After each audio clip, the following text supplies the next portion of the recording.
Jaonina voalohany toko fahaefatra. Ny mpaminany sandoka.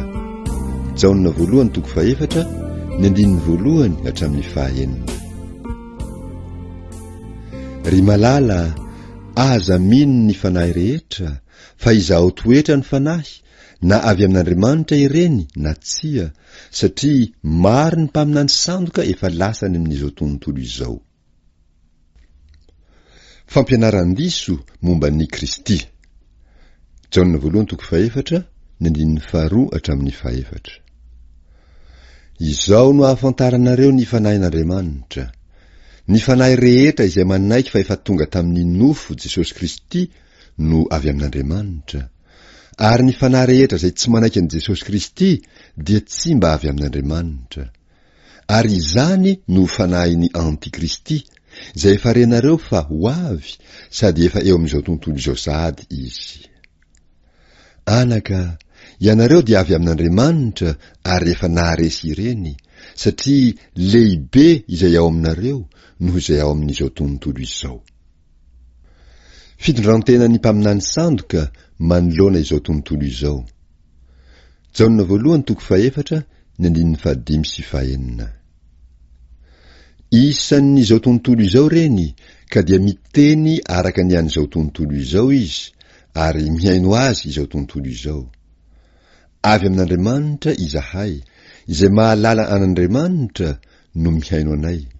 Izay tsy avy amin'Andriamanitra tsy mba mihaino anay. Izany no ahafantarantsika ny fanahin'ny fahamarinana sy ny fanahin'ny fampiviliana. Ny fitiavana, porofo ny fahafantarantsika an'Andriamanitra. Jaonina voalohany toko fahaefatra, ny andininy fahafito hatramin'ny fahafolo. Ry malala, aoka hifankatia isika, fa avy amin'Andriamanitra ny fitiavana, ary izay rehetra tia no naterak'Andriamanitra sady mahalala an'Andriamanitra. Izay tsy tia dia tsy mba mahalala an'Andriamanitra, fa Andriamanitra dia fitiavana. Izao no nanehoana ny fitiavan'Andriamanitra antsika. Andriamanitra naniraka ny zanany tokana tamin'izao tontolo izao, mba hahavelona antsika amin'ny alalany. Izao ny fitiavana, tsy ny nitiavantsika an'Andriamanitra, fa ny nitiavany antsika ka nirahiny ny zanany ho avitra noho ny fahotantsika. Ny fitiavan'Andriamanitra ao amponin'ny kristianina dia porofoina amin'ny fitiavana azy sy ny rahalahy. Jaonina voalohany toko fahaefatra, ny andininy faha-raika ambin'ny folo hatramin'ny toko fahadimy, ny andininy fahatelo. Ry malala, raha izany no nitiavan'Andriamanitra antsika, dia mba tokony hifankatia kosa isika. Tsy mbola nisy olona nahita an'Andriamanitra na oviana na oviana. Raha mifankatia isika, dia mitoetra ato amintsika Andriamanitra, ary tanteraka ato amintsika ny fitiavany. Izao no ahafantarantsika fa mitoetra ho aminy isika, ary izy ato amintsika, dia ny nanomezany antsika ny fanahiny. Ary zahay efa nahita ka manambara fa ny ray efa naniraka ny zanaka ho mpamonjy izao tontolo izao. Na iza manaiky fa zanak'Andriamanitra Jesosy, dia mitoetra ho aminy Andriamanitra, ary izy kosa ao amin'Andriamanitra. Ary isika efa mahalala sy mino ny fitiavan'Andriamanitra antsika. Andriamanitra dia fitiavana, ary izay mitoetra amin'ny fitiavana no mitoetra ao amin'Andriamanitra, ary Andriamanitra ao aminy. Izany no ahatanterahana ny fitiavana amintsika, mba hananantsika fahasahiana amin'ny andro fitsarana, fa tahaka azy sika eo amin'izao tontolo izao.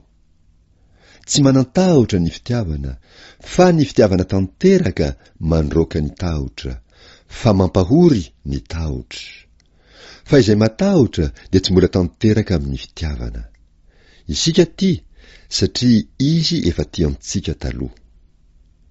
Raha misy manao hoe tian'Andriamanitra aho, nefa mankahala ny rahalahiny, dia mpandainga izy. Fa izay tsy tiany rahalahiny izay hitany, hataony ahoana no fitian'Andriamanitra izay tsy hitany? Ary izao no didy efa azontsika taminy, izay tia an'Andriamanitra dia tsy maintsy tia ny rahalahiny koa.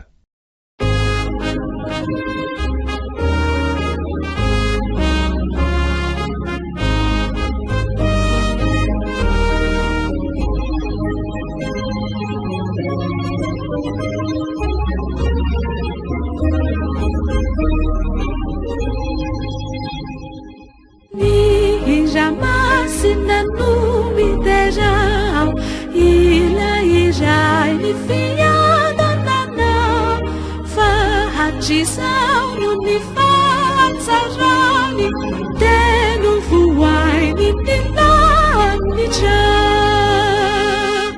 io tompontsoa sarombedeo no hitahiny antsika izao ka hasandrato ho azy ny hira amin'ny fofaliravo toko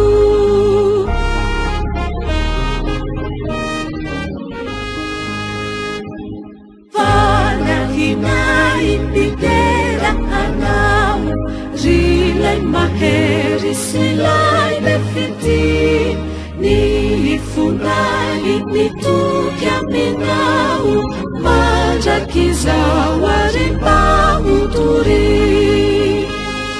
fasoavana hery fahatsarana loatambatramba hitahinanay fiangonana miandry matoky ilay ho avy